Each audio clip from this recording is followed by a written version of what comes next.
may inaabot yun. Wala pa ba? Hindi pa po. Yan po, ha?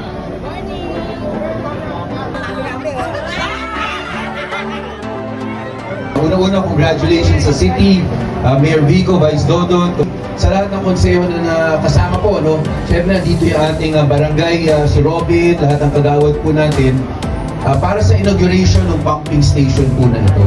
Talagang siyempre, nasa isip ng lahat, pagka nagpa-function na ito, wala nang baha na mangyayari.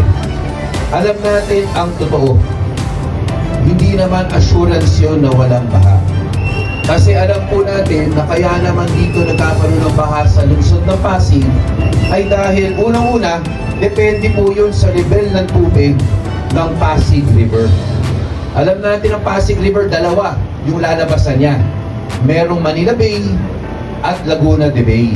Ang problema, pag puno sa Laguna de Bay, puno sa Manila Bay, talagang dito po may iwan ang tubig. Pero merong isa na pwede maging problema dyan, yung basura.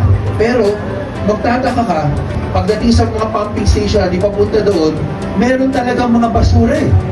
Pero sana mag-umpisa talaga, siguraduhin ninyo, huwag magkakaroon ng basura sa mga ating mga floodways, sa mga daanan po natin.